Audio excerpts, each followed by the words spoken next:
கேந்திப்பூ நேற்றை விலை 30 ரூபா சொல்லிக்கிட்டாங்க. நம்ம பணம் வாங்கலை. இன்னைக்கு நாளைக்கு நமக்கு விநாயகர் சதுர்த்தி இருக்கிறதுனால கொஞ்சம் விலை போகலாம்.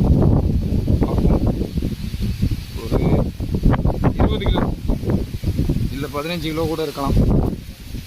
சரி சரி. எங்கள் அப்பா வெண்டைக்காய் பறிக்க போகிறாங்க. ஏன்னா நாளைக்கு மார்க்கெட்டு கிடையாது. சரி இருக்கிறத இன்றைக்கி பறிச்சிருங்கன்னு சொல்லியிருக்கேன். பார்ப்போம்.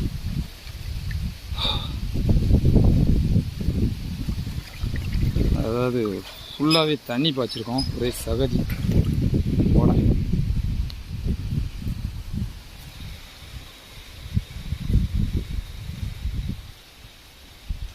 கால் தண்ணிங்கிறதுனால கொஞ்சம் தண்ணி செலவு கம்மி. அதாவது நிறைய பேர் மோட்டர் பாசனம் வச்சு கஷ்டப்படுவாங்க. அதில் இலவச கரண்ட்டு நல்லது தான்.